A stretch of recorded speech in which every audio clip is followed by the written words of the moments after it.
آداب یار دیکھنے والوں کی خدمت میں میرا سلام۔ حضرت عمر کے زمانے کا دریائے نیل کا یہ ایک عجیب واقعہ ہے۔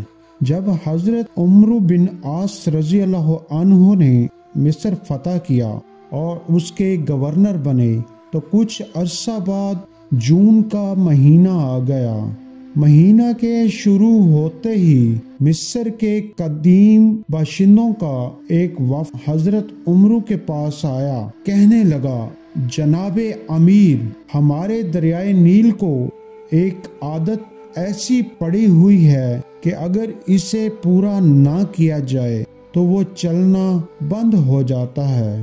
حضرت عمرو نے پوچھا، وہ کیا؟ کہنے لگے، عادت یہ ہے کہ جون کے مہینہ کی 12 راتیں پوری ہو جاتی ہیں تو ہم ایک نوجوان دوشیزہ کو تلاش کر کے اس کے والدین کو راضی کرتے ہیں اور اسے بہترین زیور اور کپڑوں سے آراستہ کر کے دریا میں ڈال دیتے ہیں، اس کے بعد وہ خوب بہنے لگتا ہے۔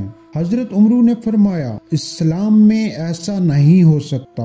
اسلام تمام پچھلی جاہلانہ رسموں کو نہیں مانتا۔ وفد یہ سن کر چلا گیا، لیکن جون، جولائی اور اگست کے تینوں مہینے گزر گئے اور دریائے نیل خشک پڑا رہا، یہاں تک کہ لوگ وہاں سے دوسرے مقامات کی طرف جانے کا ارادہ کرنے لگے۔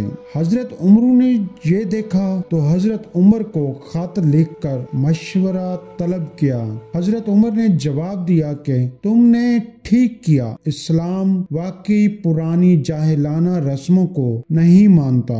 میں تمہارے پاس ایک پرچہ بھیج رہا ہوں، اسے دریائے نیل میں ڈال دینا۔ حضرت عمرو نے وہ پرچہ کھول کر دیکھا تو اس میں لکھا تھا، اللہ کے بندے امیر المومنین عمر کی طرف سے مصر کے دریائے نیل کے نام حمد و صلات کے بعد اگر تو اپنی مرضی سے بہا کرتا ہے تو بہنا بند کر دے، اور اگر خدائے واحد و قہار ہے جو تجھے چلاتا ہے تو ہم اسی خدائے واحد و قہار سے دعا کرتے ہیں وہ تجھے بہنے پر مجبور کر دے۔ حضرت عمرو بن عاص نے یہ پرچہ نصارہ کی عید سے ایک دن پہلے دریا میں ڈال دیا۔